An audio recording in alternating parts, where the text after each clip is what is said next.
Today's video, we're looking at the somatic release of the emotion apathy and utilizing gestures of stomping the feet and saying, I can't, I can't, I can't, I can't, multiple times to enhance that emotion so that the body can actually go through that beautiful release.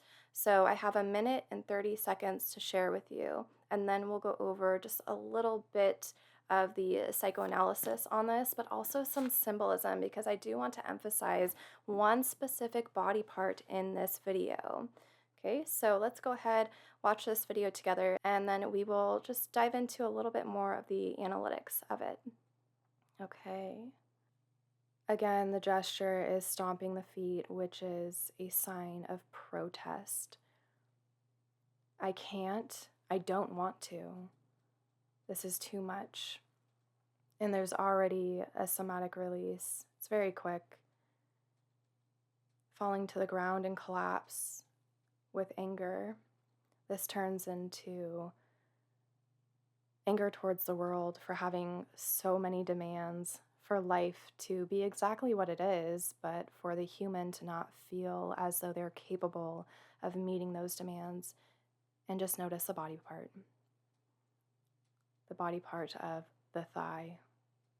And there's a silent scream of apathy.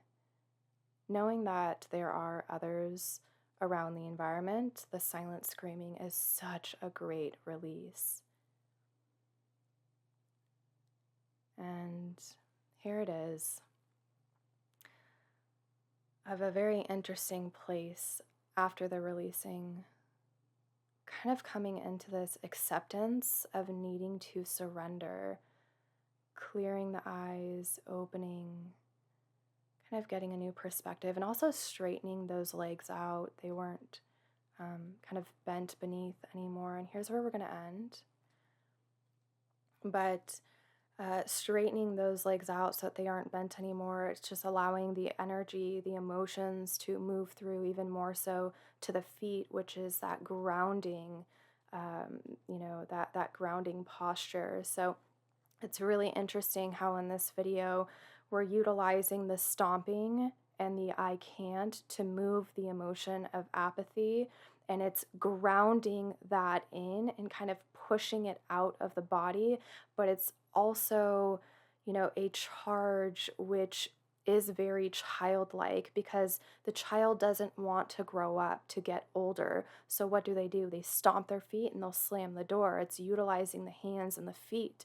These two are just, what move us and kind of signal in the world. It's receiving and letting go. There's just so much to this, but I didn't even want to focus on those body parts. I wanted to focus on the thigh because hitting the thigh was a huge recognition within that practice of what came forward that, oh my gosh, I'm actually hitting parts of my body. And for a moment, I felt a little bit of sadness for hitting this area. But then as I reflected on this through watching and observing the video, is that the thigh has so much to do with a connection of the reproductive organs, which is procreation.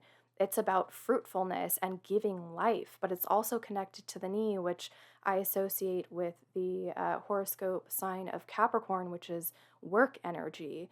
And so we're thinking about the knee of work, hard work, and then also the reproductive organs.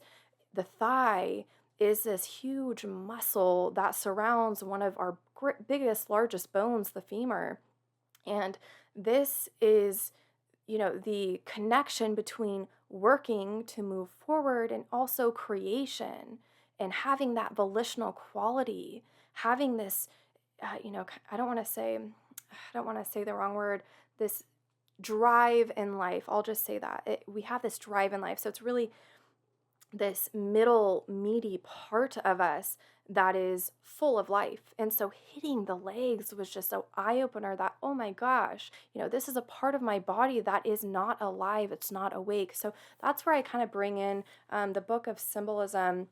And I'll just read a small little passage in here about the femur, which I found just so fascinating. I love how I turn to a certain kind of union, a certain kind of union. But okay, so let me just read very quickly from this book.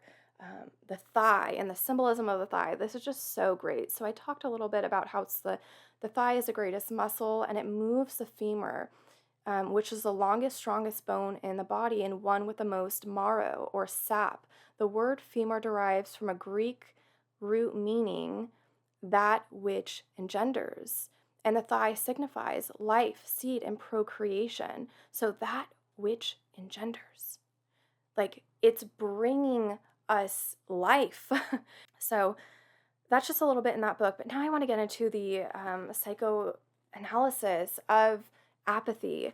Now, David Hawkins, this whole book is about how emotions are actually matter. It's heavy and dense energy. And so he talks about how the different emotions reside on a certain level of consciousness. And apathy is number 50, which is the third lowest one.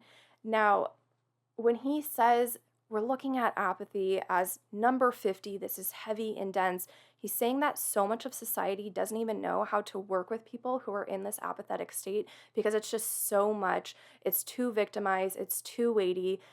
We can look at, just how certain people internalize the demands and project out into the world that life is not fruitful and that there are not enough resources, that everyone is out to get you. So apathy residing at number 50, that is very weighty, and it's also very real because, again, any person who's going through a transition may experience apathy. Like, you don't want to heed the call, but to heed the call means that you're going through evolution. It's transcending different emotions and knowing how to work with them.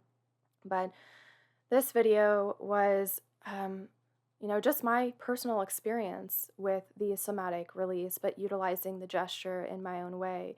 And as we continue looking at this, what we're doing is going from the ground and going up. So how do we move from hopelessness to being hopeful, to accepting life, to accepting what is? Well, we will check that out in the next video. I'll see you over there.